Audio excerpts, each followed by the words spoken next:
Welcome to The Advocate, a program that thrashes out all the topical issues of the day. When you are in government, you don't see nothing wrong with whatever is happening. The moment you are out there, everything is wrong. You can't even see many women now, and when they're there, they're not even really making a mark, and then they have an NYSC problem and this and that. One of the reasons why we don't have more women in politics in Nigeria is for as long as political meetings continue to take place in the middle of the night. Exactly. No, really. Disastrous for a president To even say be he's unaware. unaware of the chief It's justice. a ploy. It could be a strategy. That strategy was very backfired. terrible strategy. Because the buck stops at your table. Whether it's that we don't look after our cities, and quite frankly, Nigeria is becoming a very ugly place.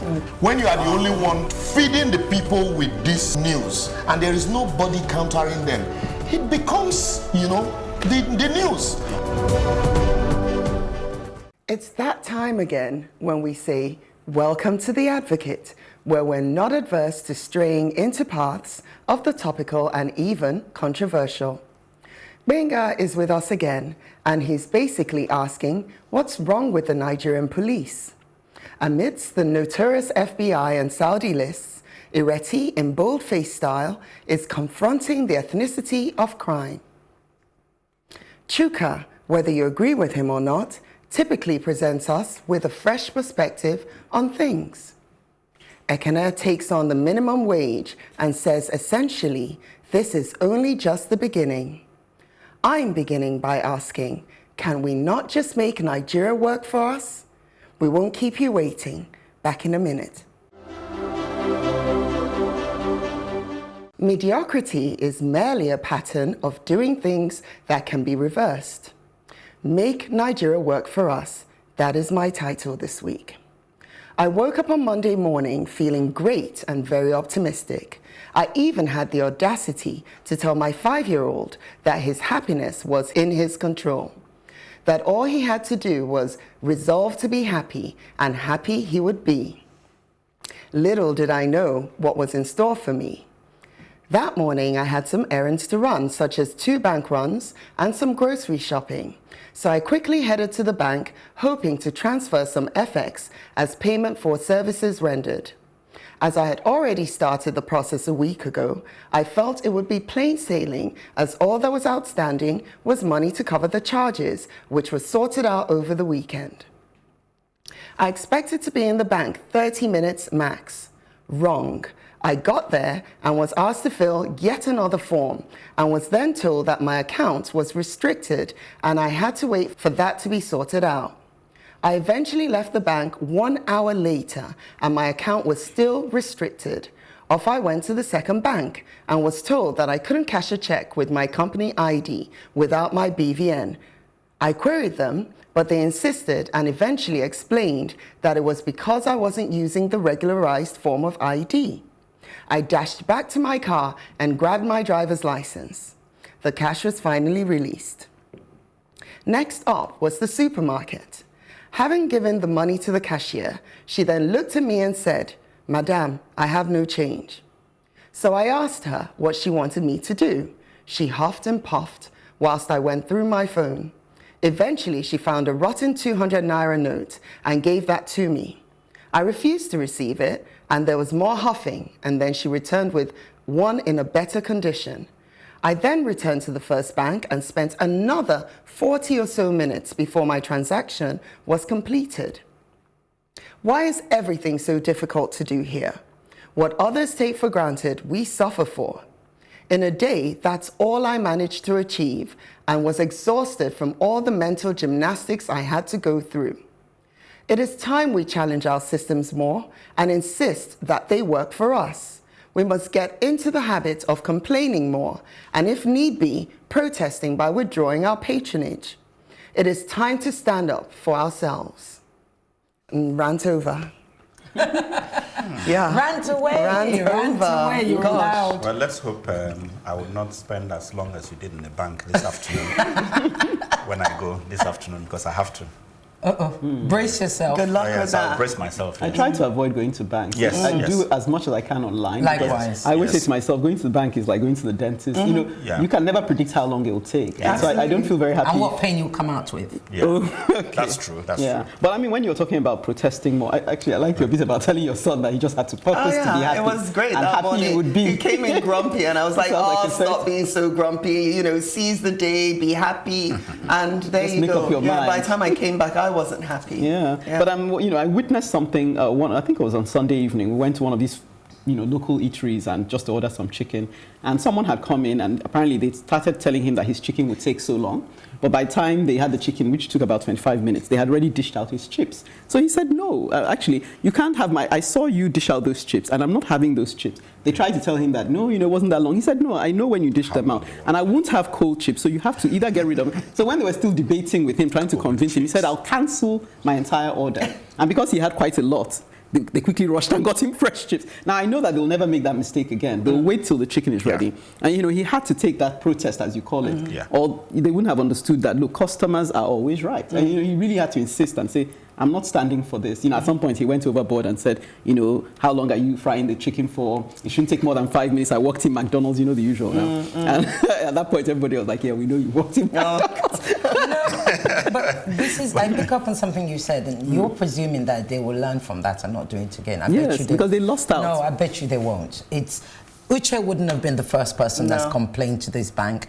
And that's why it's important that we all continue to complain. If you go in and complain, I go in and complain, if we all feel the same pain. But the problem in Nigeria is, I think in Nigeria, people have been so browbeaten and weighted down by so many issues. So first you complain, then you need somebody, they always tell you somebody's not on seat.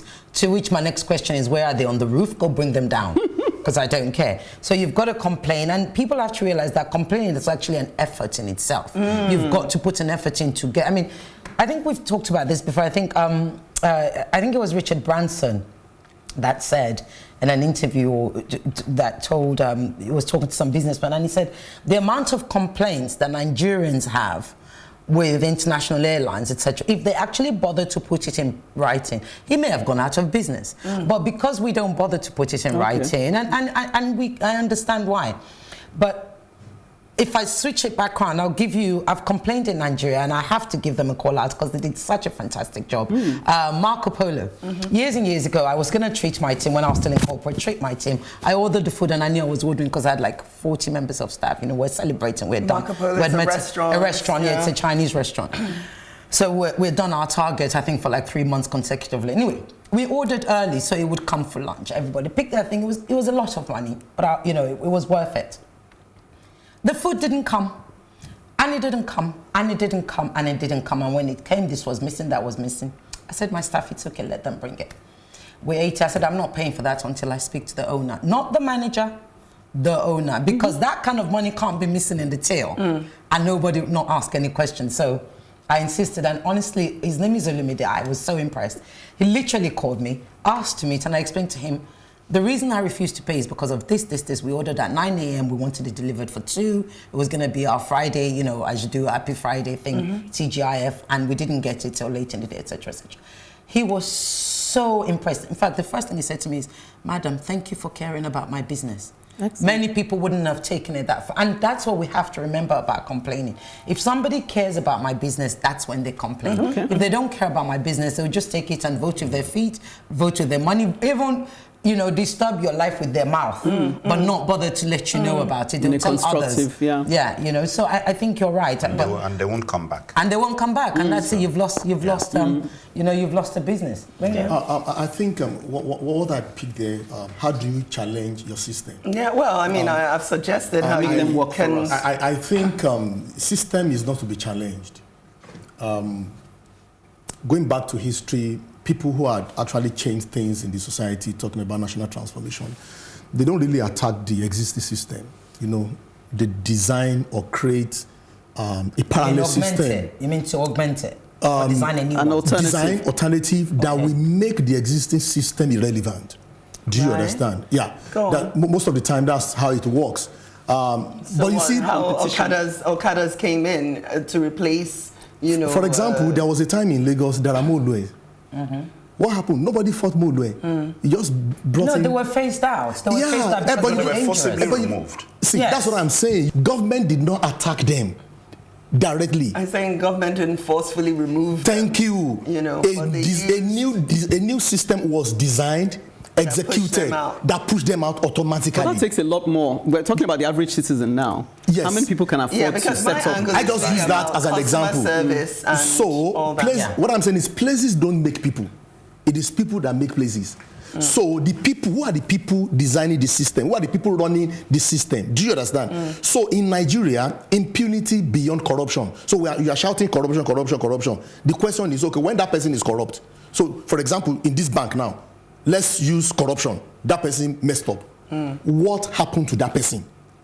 Yeah. Do you understand? So you're saying that where's the punishment? Where's the punishment? Reprimand? Thank you. The reprimand. Yes. What happened to that person? But she would have to complain for that reprimand to happen. Exactly. So for you That's to the thing. work, You need for what to you've said to actually. work, these complaints need to keep Yeah. coming. And they need to take not them just seriously. verbally. Hang on. Not just I know, verbally. in writing, I know. Yes, that's right. And that's what makes that inventor, the person you're talking about. You're talking about an inventor who will invent a parallel thing. Yeah. That's what pushes it. Yeah, because I even thought to some extent there's a window for people who want to create, do you say a service that makes life seamless, you know, like all these people who do plannings of events, you know, because you want someone who can undertake for you. Someone told me that they gave an A1 to a mortician because when her dad died, this young man who is affiliated to one of the local hospitals was so professional in the way he came alongside her and made her grieving process so much easier. So you wouldn't believe that someone remembers at the time the loss of their dad that look, they had an A1 service from a mortician. But these are things that stand out. No, but I'll come into what Gbenga said because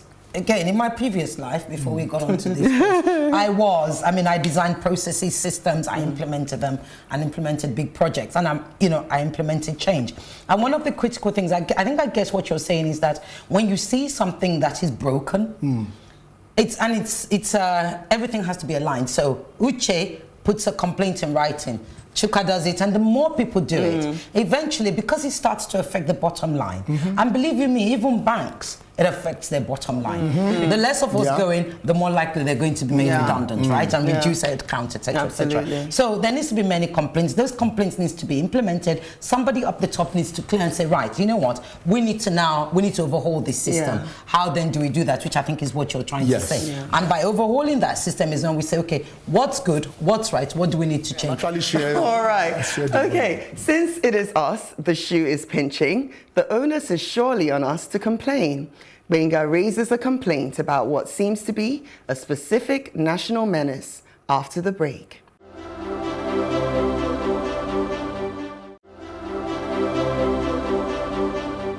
Surely activity that results in the loss of human life deserves scrutiny. So I say killing for free, only in Nigeria, right? Just recently, on Sunday, 25th August 2019, an officer of the Nigerian Police Force killed another innocent man at Bello Street, Ladipo, Oshodi, Lagos. The late Ahmed Dauda was into rental services who rented chairs and tables to a church for an event in Bello Street. The church invited high dignitaries and some came with police escort. The rental man reportedly went back to the church to park his chairs and tables around about 8 p.m. when the dignitaries were about to leave. But one of the police escorts, in their usual style of shooting a gun up to scare people away, somehow faced the renter man and shot him in the head. And the man died instantly.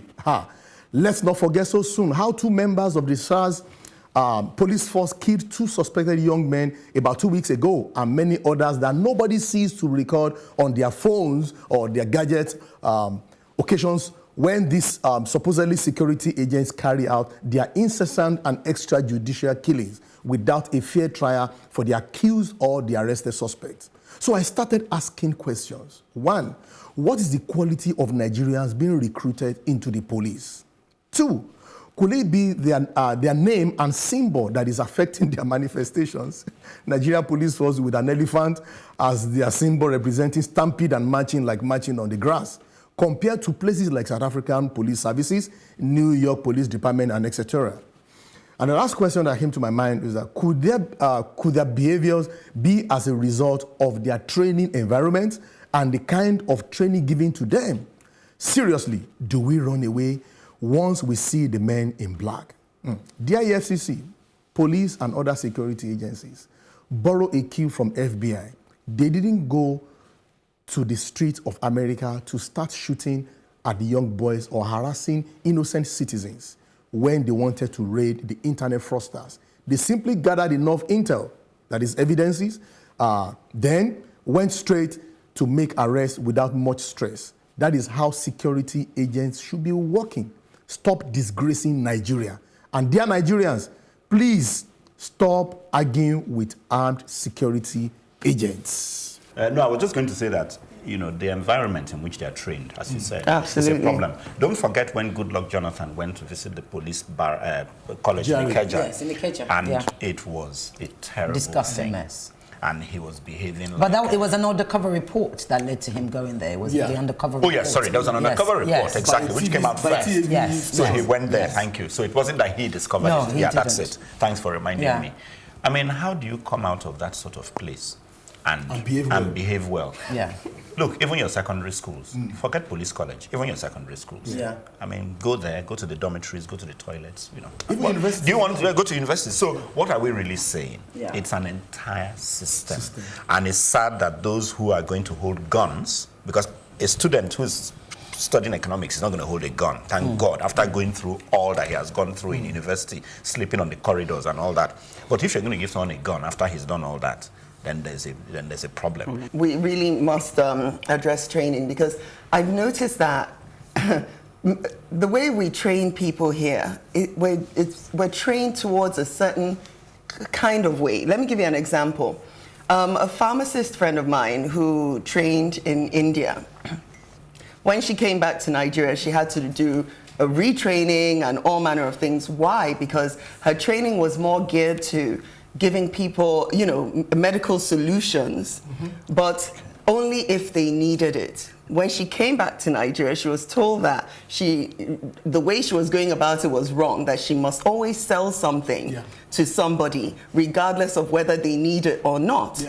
She can't get her head around it. So you can imagine that, you know, the police force would probably be something similar. Like, look, we're not paying you guys salaries, so you better know how to go and get your money. Recently, only today actually, I was watching a video of a footballer who uploaded it on Twitter. Yes. You know, he was driving a Mercedes and the policeman, he happened to be videoing him, and the policeman had the courage to say, yes, I suspect you for being a Yahoo boy because you're driving a Mercedes, which is, you can imagine the mindset, but he had him on camera. And there was another one that we were commenting on, a young lady who had her eye busted, and she was again uploaded. So I think, going back to Uche's topic, we need to complain more, because I think the reason why the other police forces are a bit more constrained is that they know people will actively expose them if they do things out of order. So you notice on both those accounts, whether the Ayimba footballer or the young girl, they immediately had to respond. But I think this goes, you know, you complain when a system is actually supposed to be good because it's been implemented for good. You can't complain when it's like telling somebody to get on with work and you haven't trained them. And you start complaining that but they then haven't done we it allow properly. them to continue to victimize us. It's not whether we allow it, is what it is. So I would still complain if they victimize us. What I'm saying is that this is not really what needs to happen with the police force.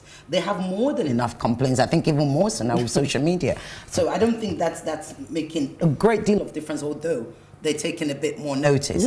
What I want to go back is that thing where Uche said, you know, the police are your friend, and I thought it was an excellent place to end, where how could somebody be your friend? Again, we expect the police's job, is their job to uphold law and order and also protect the public as best as they can, right? Okay. Salary and living condition. The average policeman, by the way, not a corporal, but one that's a sergeant, right, gets 45,000 naira a month, right?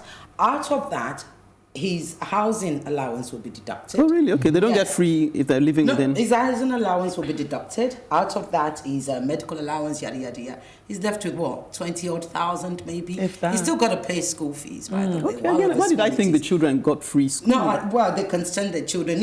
Even if you go to government schools, there's a cost to whatever it is people had their doing. own police schooling for their children. You still pay for uniforms and books. Everything is monetized, and you still got to pay for stuff. So you have that. Now think about it. Now you're expecting him to protect me and you, those of us who earn 3 times more. But when you now remove that, you then think of salary, living condition, and then you think of the value system. So if you're paying me 45,000 to protect you, sorry, what value are you placing on my life? Which is why, again, remember that guy, that hideous, horrible senator that slapped the young woman? Yeah. Senator Abu. Yes. Remember the policeman that was with him didn't do anything? Yes. Because why? He was already subsidizing that policeman's wage. Correct. Right? So imagine you will be getting 45K and maybe this guy's paying you 100K. Why would you speak up against Even when him? he knows that what he did was wrong. Exactly. Yeah. Why would you speak up against it? Because suddenly you're not having to look after your family. You're able to a bit more than you would before. So it's all together. The motivation is... No, but you see, where I come in, sorry, and CHUKA, please, you must say something. But where I come in is to say, look,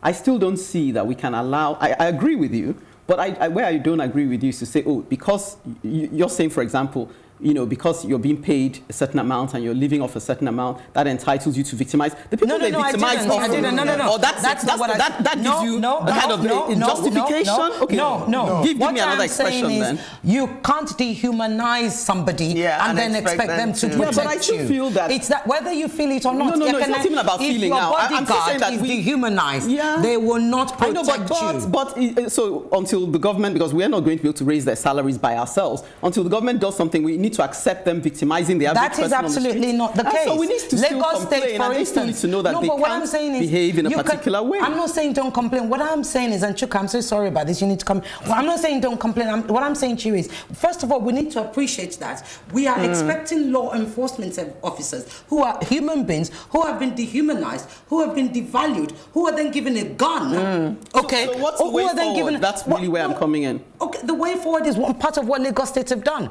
Lagos State have actually increased their salaries. Lagos State give them a living allowance. Not that is enough, but it's a overhaul that needs to be done. Yeah, I agree. I think perhaps the policing system needs to be changed. Going back to what you said about changing systems, maybe we should look at even maybe the way they do it in England, where you have the Lancashire police, the Metropolitan Lagos State Police. government I think it's actually time to break it down. something like that. That's why they have RRS, Rapid Response Squad. And if you see them, the way they kit them, their equipment, their machineries and everything is quite different. So, okay, fine.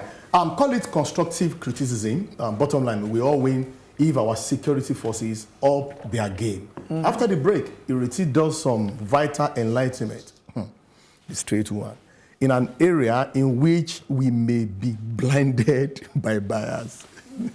Welcome to The Advocate, a program that thrashes out all the topical issues of the day. When you are in government, you don't see nothing wrong with whatever is happening. The moment you are out there, everything is wrong. You can't even see many women now, and when they're there, they're not even really making a mark, and then they have an NYSC problem and this and that. One of the reasons why we don't have more women in politics in Nigeria is for as long as political meetings continue to take place in the middle of the night. Exactly. Really. Disastrous for a president to even say be unaware of the chief justice. It's a ploy. It could be a strategy. That strategy was very terrible strategy. Because the buck stops at your table. Whether it's that we don't look after our cities, and quite frankly, Nigeria is becoming a very ugly place. When you are the only one feeding the people with this news, and there is nobody countering them, it becomes, the news.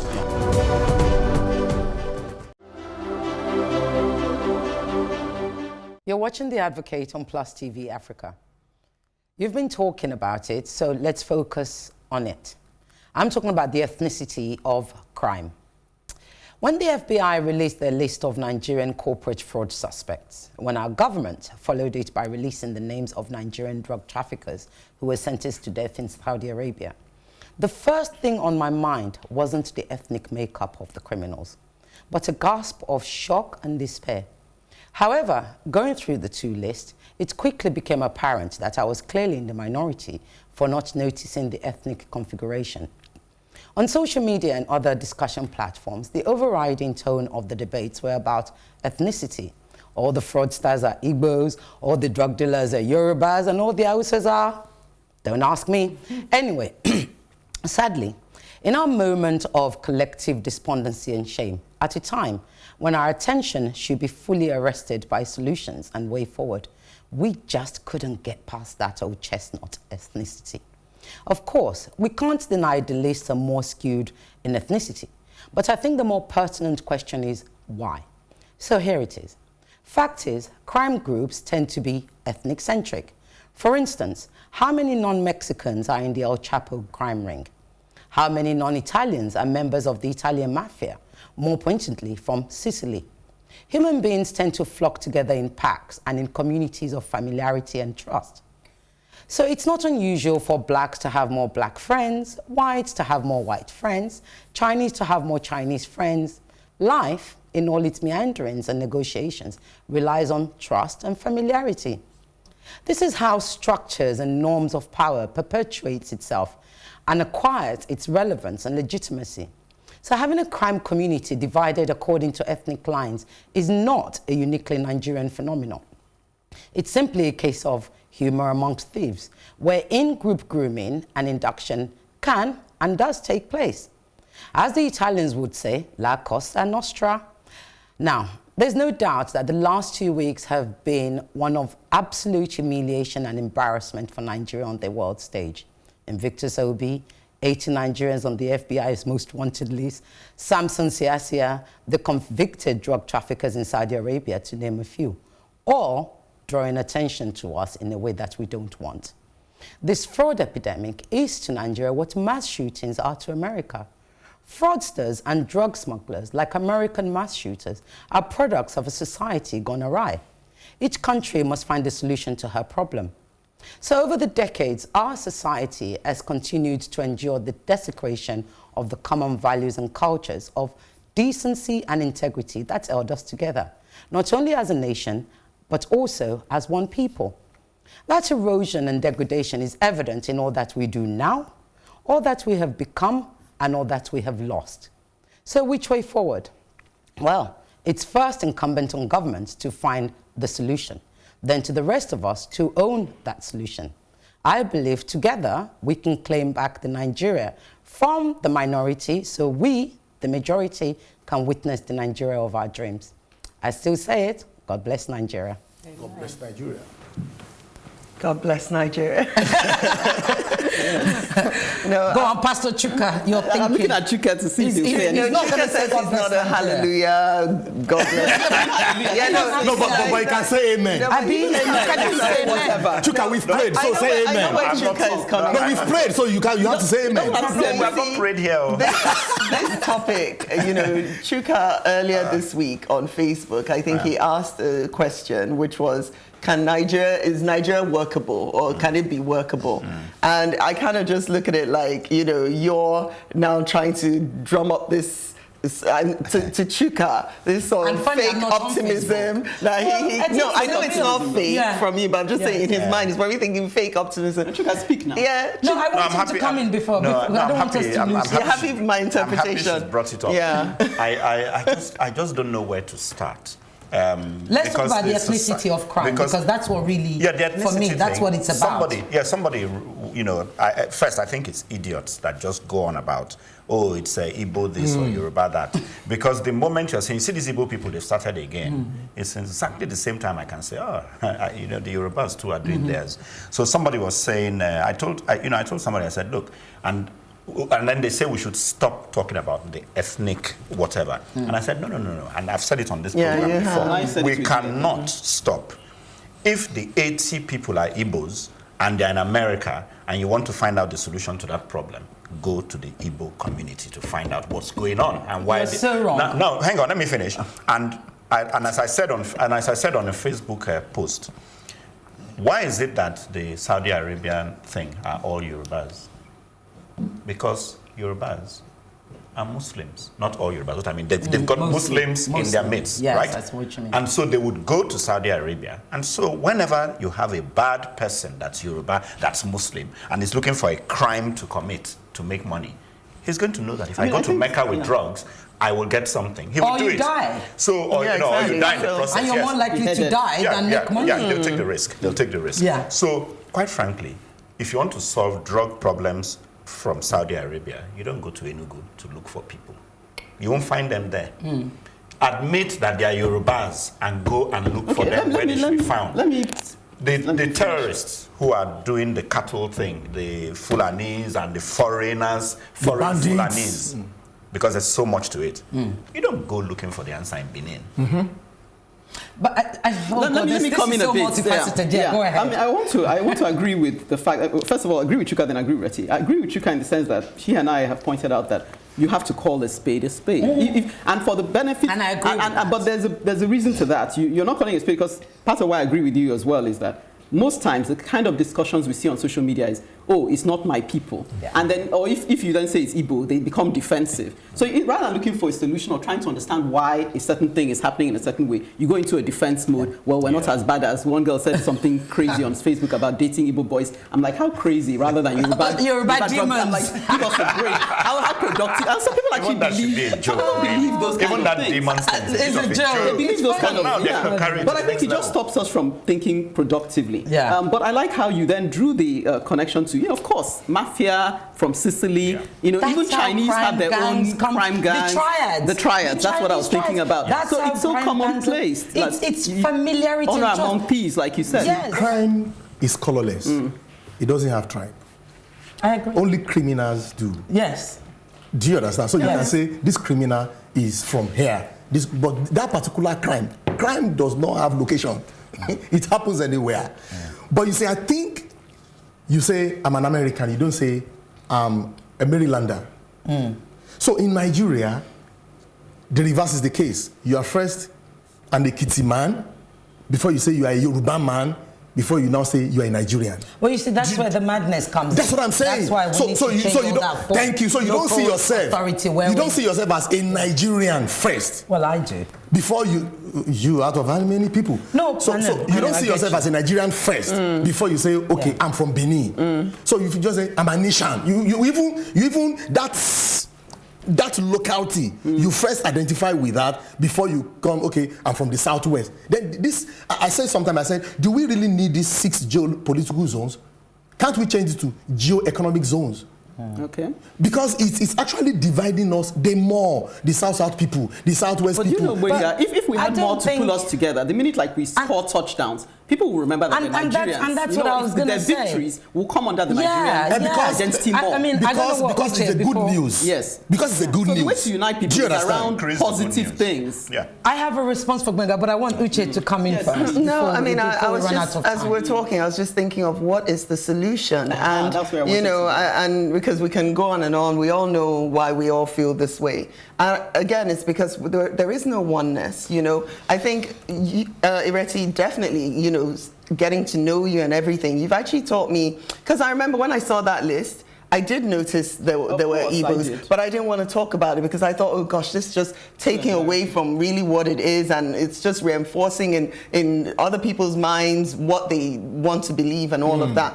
So I didn't want to draw attention to it. So I really admire the fact that you never ever sort of look at it like that. You always go with, oh, that's my brother, that's my sister. I don't even know that I'm that, I have that. We have a mutual friend. I said, look, your cousin's on there. He's the only half Yoruba and half Igbo on that seat. It must be your relation. No? She said you're mad. We need to create that oneness. We really need to start seeing ourselves. How are we going to do that? That is the question. One of the solutions I was thinking, when you start seeing it as a Nigerian problem, is to say, look, these young people who are going abroad and defrauding the system, it takes a lot of intelligence to defraud the system. Thank you. Is it not that we're not engaging them productively here? So then we all own them. It's like you say, they become our children or our brother and our sister, and we start thinking, why is this person going astray? So But I think my solution, before your response, my solution is this. Can I say this on air now? Okay. Truth be told, for you to get, there was a proposal we submitted some time ago to one of the federal parastatals. Can we get these Yahoo boys out, train them on Forex and other things? Legitimate business. Yes, legitimate business. I can't tell you the response on air. Trust me. So I began to ask. Why can't you tell us? I began to ask. He's written a letter to Victor. So I began to ask that. Does it mean, or is it that these people in authority or some people in authority are feeding from this kind of a thing? Or because the truth of the matter is some of them have been caught before abroad who actually laundered money for some politicians. GBENGA, my darling, you said what? boyfriend, we can talk about that. But honestly, before we run out of time, I'll answer your question, and I think I'll answer your question with the solution. And also Papi's question, because Papi, you and I, and this, you not saying God bless Nigeria problem. we have to talk after. You have to face the wall after the show. You understand? After we work. You mentioned about this geopolitical, the lines, and I don't care whether you describe yourself first as an Asian, because first of all, you came out of an Asian womb, and etc. So I don't mind that. It doesn't matter. That really doesn't matter to me. What we've lost, people always think, oh, Nigeria doesn't work, like you wrote on your Facebook, according to Nigeria doesn't work. Is there really a Nigeria? You know what held us together as Nigerian? Those two values that I talked about. Integrity and decency. National Orientation Agency. Yes. Oh, that one again. Anyway. Well, when all is said and done, it's about you and I, all of us, taking ownership of our nation, warts and all. Now, on to the segment where you take charge and tell us what's what. Oh, that is on the internationally licensed rogue, our popular video. Miroslaviki says, she have broken the table finish. She have break the table finish. Complete truth in all she said, no due diligence. We are quick to celebrate success without knowing the root of it. God help us. On the topic, Nigerians are a religiously blind people. Al-Habib Onifade has a lot to say. I commend your bravery to front this conversation. The damage religion, all of them, is doing to Africa is getting to the point of irreversibility. We appear to have surrendered all our reasoning and legitimate questioning for fear of offending God. It appears we have successfully replaced God with these so-called men of small g God. We blindly accept directions, instructions, and suggestions. We have so lost the essence of religious teaching, which fundamentally is to critically assess one's behavior, reflect how consistent it is to the teachings, and adjust accordingly. The worrisome bit of this is that it is now beyond religion. We have decided that this is not worth questioning anything. We have become zombies, tragic. People often get upset when I say, quote, there is no godly person in Nigeria. On the complete edition, God's Will Chilaka says, I love this channel. We love it too. Wow, we've still got maverick minds in Nigeria who don't embellish or support evil. God bless you guys, Jerry. Papi, that's you they're talking to. Think so, yeah. Thank you all for your feedback. Keep your comments coming in on our social media platforms, on Facebook, Plus TV Africa, hashtag #TheAdvocateNG, or on Twitter and Instagram at Plus TV Africa, hashtag #TheAdvocateNG. To catch up with previous broadcasts, go to www.plustv.africa.com/theadvocate. Don't forget to subscribe to our YouTube channel, Plus TV Africa. Now, it's time for a quick break. After the break, CHUKA makes a point in his own unique way, and you're going to die laughing. Welcome to The Advocate, a program that thrashes out all the topical issues of the day. When you are in government, you don't see nothing wrong with whatever is happening. The moment you are out there, everything is wrong. You can't even see many women now, and when they're there, they're not even really making a mark, and then they have an NYSC problem and this and that. One of the reasons why we don't have more women in politics in Nigeria is for as long as political meetings continue to take place in the middle of the night. Exactly. Really disastrous for a president to even say to be he's unaware. unaware of the chief It's justice. a ploy. It could be a strategy. That strategy was very backfired. terrible strategy. Because the buck stops at your table. Whether it's that we don't look after our cities, and quite frankly, Nigeria is becoming a very ugly place.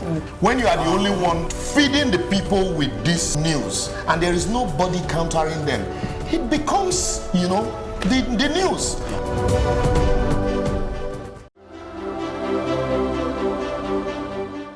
Right. Some behaviors take you down memory lane. So, shake your body down to the ground. Okay. Mommy. Celebrating and jubilating. Yeah. Yo. Mommy. Oyoyo. I admit that I find these sorts of chants a little too much for me to ever enjoy. Perhaps it's that I'm too old for that. I associate it with little children welcoming their mother home excitedly. When Buhari completed the swearing-in of his cabinet ministers, there was jubilation and pandemonium outside as the revered new ministers came out for the first time. This had never really happened before. Nigerian Television Authority, NTA, dedicated a lot of airtime to this in obvious adulation of their big boss, Buhari. It did not end there. The civil service has changed, though. It is now populated with childish jingoists. Jeffrey Onyema, also known as Geoffrey, returned to his ministry offices to jubilation and backslapping. Whatever they were doing there in the last 4 years will continue. Wretched embassies, poor foreign policy, and so on. But here's the icing on the cake. The Minister of Finance returns to her office, a queen, majestically serenaded by adoring fans. All civil servants danced and sang, "Mommy, Oyoyo." I nearly died. The last time I witnessed anything so low was when Buhari made a trip to Kano some time ago, and adoring locals thronged the streets to pay obeisance to a lackluster leader. Newspapers have carried full-page congratulatory wishes from sycophants to lucky politicians with juicy jobs. Why are we so jaded that we cannot see that we are continuously taken for a ride? We need to reset our values and outlook.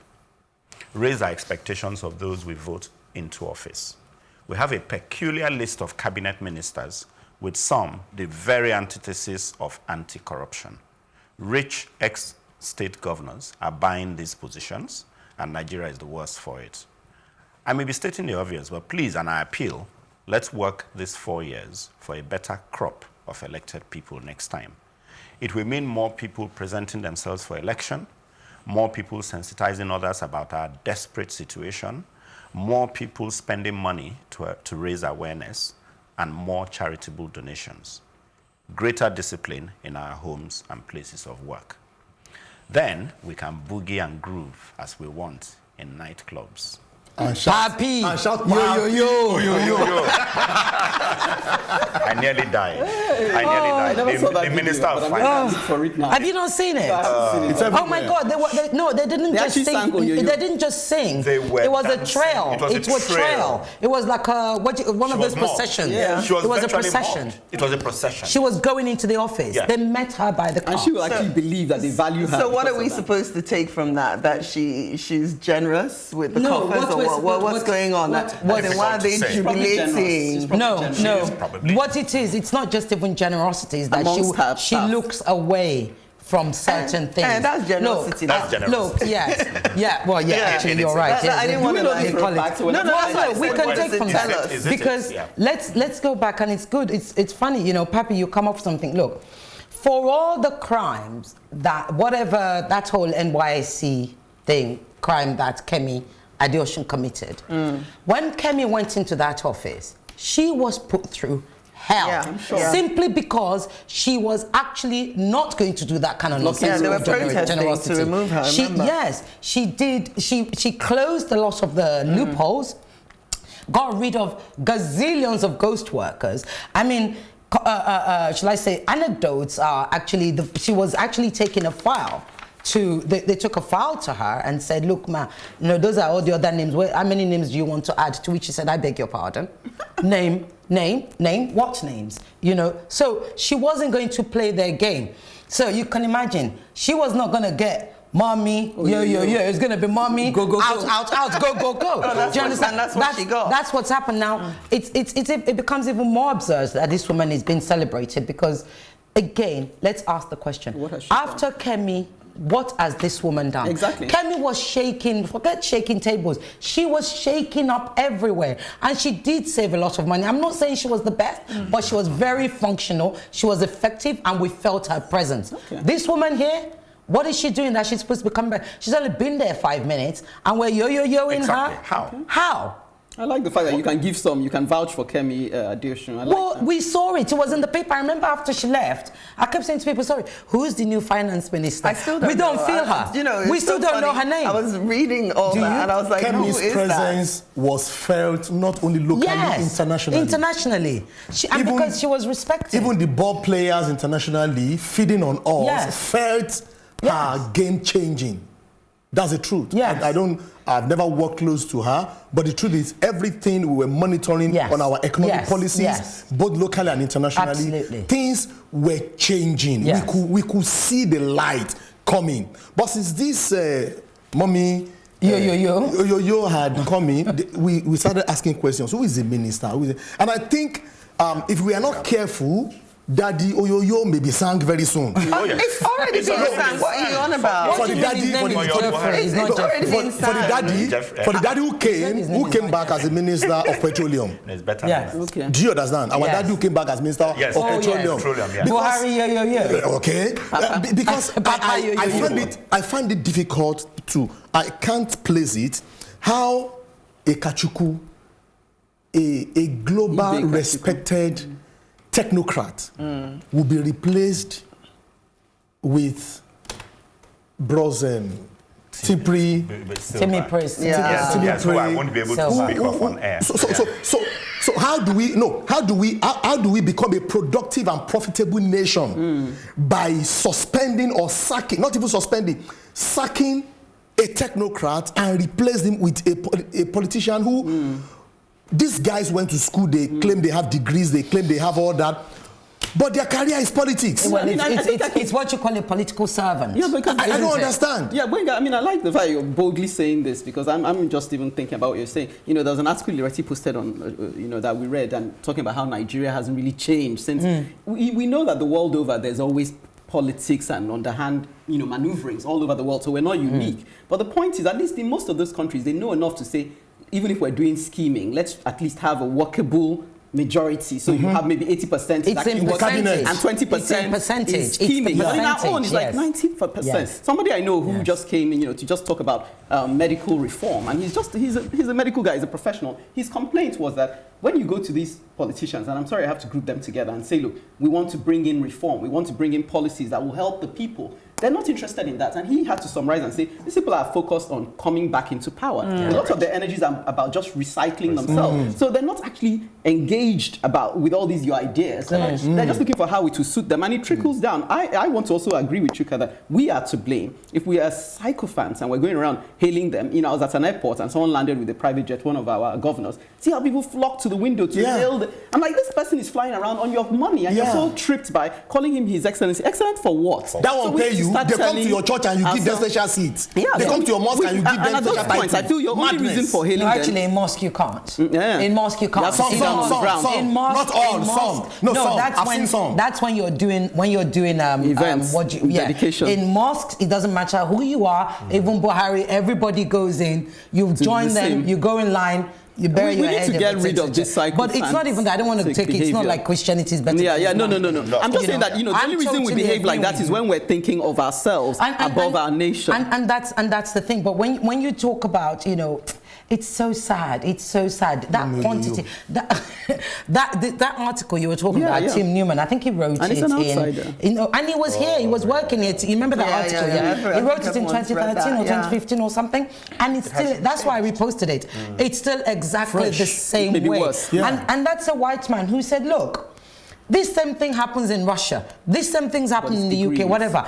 But the problem with Nigeria is the percentage by which it happens, the level by which it's been accepted and adopted, and the fact that it's totally eaten into the fabric of our society. That where do we start again? And I still say again, if we're gonna avoid all the daddies yo and mommies yo, we have to go back again. It starts to our values of integrity and decency. And when I'm saying yes, government must implement processes, as you said, we need to hold them accountable. But and if we're teaching our children, imagine if we're teaching our children these things, and you've seen your child work really hard, and they've been on the straight and narrow. You're gonna go. We parents will storm that JAM office. Is that not so? Yeah. We will storm the JAM office and say, what are you playing at? Yes.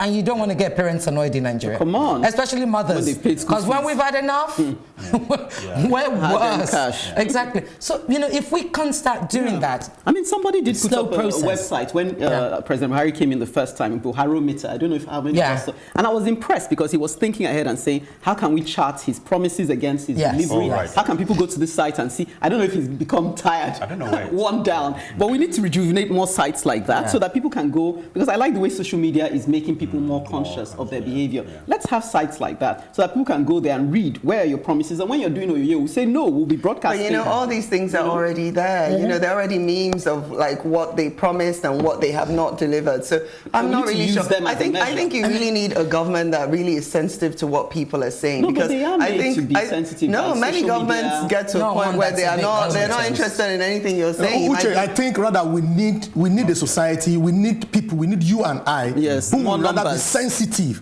to the government and good governance. Do you understand? Yeah. Because we are conscious, but we are not active. You know what I think we need to do, what I would love to do, I mean, I'm speaking as a broadcaster now, is let's have debates, national debates like the Doha debate. You watch the Doha debate? Yeah, on Al Jazeera, where it's every quarter, and you use a massive, or you can use somewhere like the National Theatre, and everybody's invited, and you've collected, so people, and those things, and government is sat in front to answer those questions. Town hall meeting. But it's involved on a national I have scale. to step in here now. We've run out of time as usual for this very interesting topic. So, but yes, unless we raise the bar of our expectations, we can't expect higher standards, can we? No, really. So anyway, EKENE certainly expects and demands more of employees when we return. Welcome to The Advocate, a program that thrashes out all the topical issues of the day. When you are in government, you don't see nothing wrong with whatever is happening. The moment you are out there, everything is wrong. You can't even see many women now, and when they're there, they're not even really making a mark, and then they have an NYSC problem and this and that. One of the reasons why we don't have more women in politics in Nigeria is for as long as political meetings continue to take place in the middle of the night. Exactly. Really disastrous for a president to even say to be unaware of the chief It's justice. a ploy. It could be a strategy. That strategy was backfired. Terrible strategy. Because the buck stops at your table. Whether it's that we don't look after our cities, and quite frankly, Nigeria is becoming a very ugly place. When you are the only one feeding the people with this news, and there is nobody countering them, it becomes, the news.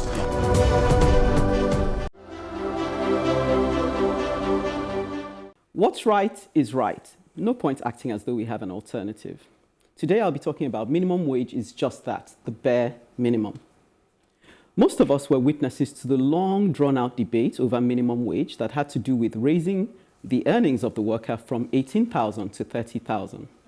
The bill was barely pushed through just before election period, which in itself suggests it was a bribe bill on both sides. Now, soon after elections, we're revisiting the topic again. This time, we're being told that the delay in fulfilling the requirements of the bill, mainly amongst government agencies, is because future-proofing variables weren't calculated into the agreement. Yet we hear rumors of the purchase of jeeps worth 50 million each for senators, not to talk of a push by the State House of Assemblies for lifetime pensions. Are we not nauseated by this desperate disparity in working conditions? I know I am. While we're on the matter of minimum wage and disparities in working conditions, let's put it all on the table to ensure that we're not too busy pointing at government that we forget to take a good, hard look at ourselves. Some of us are employers of labor in one form or the other, be it gatemen or house helps or even business workers. We must ensure that we look and continue looking at the working conditions we permit our workers to endure, simply because we have the upper hand in more ways than one.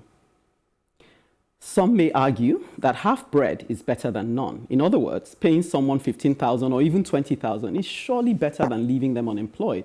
After all, we cannot give what we don't have, right? Wrong.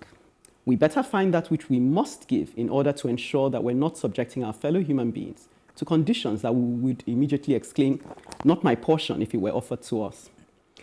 My father once told me that to be successful at business, you must be cheating someone, piggybacking on their sweat and labor to enable you fulfill your objectives. Surely the secret is to not make the employer-employee partnership seem like daylight robbery. Equity must be the underlying ethic here, not what you can get away with. Let us simply do the right thing. If a worker is to give their best in our service, they deserve not just a reasonable pay, but reasonable working conditions. And this includes a suitable working environment with good working tools, adequate time off or holidays, bonus pay where applicable, pension provision, healthcare packages, opportunities for training and investment in their future development, and so on.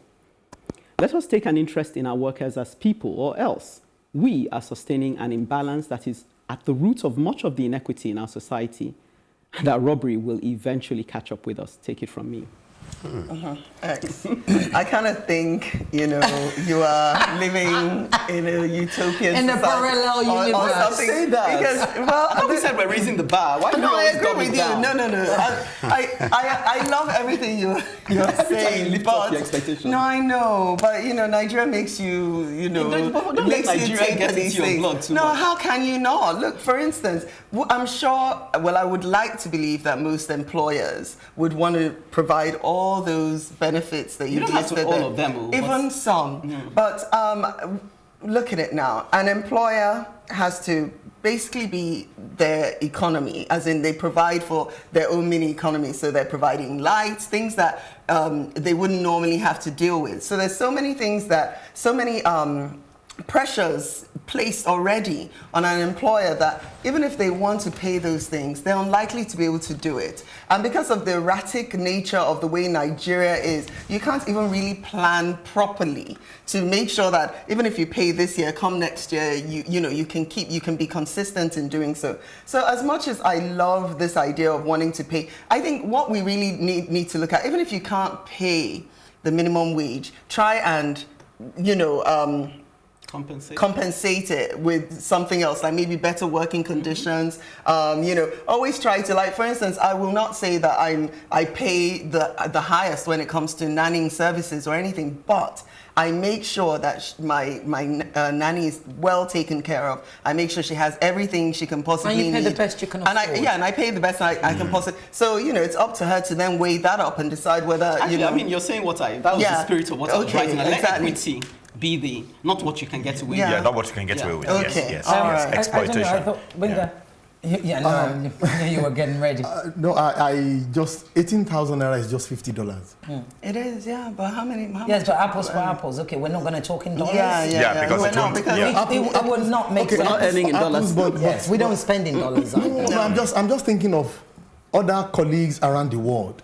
That what would 18,000 naira do? Even if your child is going to per day crèche or per day nursery, this Alagbole nursery is called Alagbole nursery under the table, where no the local teacher just teaches them under the umbrella. They pay 100 naira per day. Do you understand? In a month, how much is that just for one child? But may I come in as a government, not so much an excuse, but in this case, for those who are earning 18,000 naira, right? Those are the people where government has provided free education for, albeit in terrible conditions, but free education nevertheless. But it's those not are free. Also no, it is free. Government it is not. No, government education is free. They still pay for some things. No, buying books and stuff is different. Paying for school fees is different. Tuition is different. You also still get, and sorry, I didn't mean to interrupt you, but you also still get that 5,000 naira allowance that is supposed to be that's given to the poor, the poorest of the society, as an allowance for them to ensure their children, if your child goes to school, you get that 5,000 allowance. It's going on. So I think, I don't agree with the minimum wage. I think it's far too low. It's not a living wage. But for that 18,000, I'm not going to look at it as dollars. I'm going to look at it as, if you're, like Uche said, for that, if that's what you're going to pay me 18,000, you better give me certain things. That's not going to take out of that 18,000. Yes, exactly. I think that's but what I'm saying is that 18,000 is not even enough to pay for what you are taking away from me every month. Do you get it? Yes, like what? The transportation costs coming It's in. only transportation, the books. Do you know how much they buy books? So 18,000 is nothing compared to these senators, these armed that's why I said those ones are different. They're armed robbers. These armed robber salaries that they are earning. But I mean, on the other hand, why I keep quiet sometimes is because this civil servants. Oh, you did that. Sorry. Yeah, go ahead. Sorry. Carry on. You can. We know what you're doing. These guys, why can't they fight? Why can't they fight, or why can't they complain, or why can't they challenge? You know why? This is what I was about to ask. Why can't they do that? But you see, you not find out that there's a reason why they're not. You not find out that this guy who is earning 110,000 naira per month is living in a house where he's paying $1 million per year. He's driving a car of 4 million naira. His children are schooling abroad. And no wonder he's singing Mommy, Oyoyo. But I don't want us to stay with the politicians, because I like the fact that Uche was already looking at herself. No, even leave all those external people. Let's look at ourselves, because she was rightfully looking at her own situation and saying, well, I have somebody in my employment. Because this is something we can all take away. We sometimes think government are the beginning and end of the problem, but we, by the way we live and the way we also monitor people who are under our care. Because I'm thinking of things like time off, and just thinking of them. So if you want to bring it up, I mean, Papi, you can come in, you own a company, so I don't know whether you want to come in with regards to how hard it is. But first of all, I want to ask EKENE, so when you talk of all those things you listed, are you expecting, is it an expectation for an established company or an SME? Because again, different lines, different strokes. Different this is why I threw out a Do you understand me? An list. SME, all that list. Because look, if I was an IRETI Yusuf, right? If I'm going for a job, you're going to have to give me all of those. Oh wow! Absolutely, I would get all of those. What would I would get all. No, you get them up even your 13th month in Nigeria, which was the best thing that happened to this country, if I may say. So I never heard of it. When you come, not many people get it. Not everybody gets it. But you have to ask for it. And it's your money. Most people don't realize that the 13th month is your yearly salary divided into 13, and the government, the company borrows it for the whole year and then they give it back to you. That's what it is. It's not free money. Anyway, but it feels if I'm going to ask for that, I'm going to ask for that. So, but I'm going to be asking for that, not if I'm going to work for Papi. Yeah, exactly. No, it's a private. Because he's a small organization. You have more message. I'm going to be asking for that if I'm going to work for one of the big telcos, the multinationals. Do you understand me? I know who to ask it for. Okay. Well, like Uche says, never mind if it stings a bit. If it concerns you, it concerns us, and we'll gladly take it on. So keep your comments coming in and on our social media platforms on Facebook, Plus TV Africa, #TheAdvocateNG, or on Twitter and Instagram at Plus TV Africa, #TheAdvocateNG. Don't forget to subscribe to our YouTube channel, Plus TV Africa. Hitch a ride with us, same time next week for another racy episode, and let's keep advocating for a better society. Welcome to The Advocate, a program that thrashes out all the topical issues of the day. When you are in government, you don't see nothing wrong with whatever is happening. The moment you are out there, everything is wrong. You can't even see many women now, and when they're there, they're not even really making a mark, and then they have an NYSC problem and this and that. One of the reasons why we don't have more women in politics in Nigeria is for as long as political meetings continue to take place in the middle of the night. Exactly. Really disastrous for a president to even say to be unaware of the chief justice. It's a ploy. It could be a strategy. That strategy was very terrible strategy. Because the buck stops at your table. Whether it's that we don't look after our cities, and quite frankly, Nigeria is becoming a very ugly place.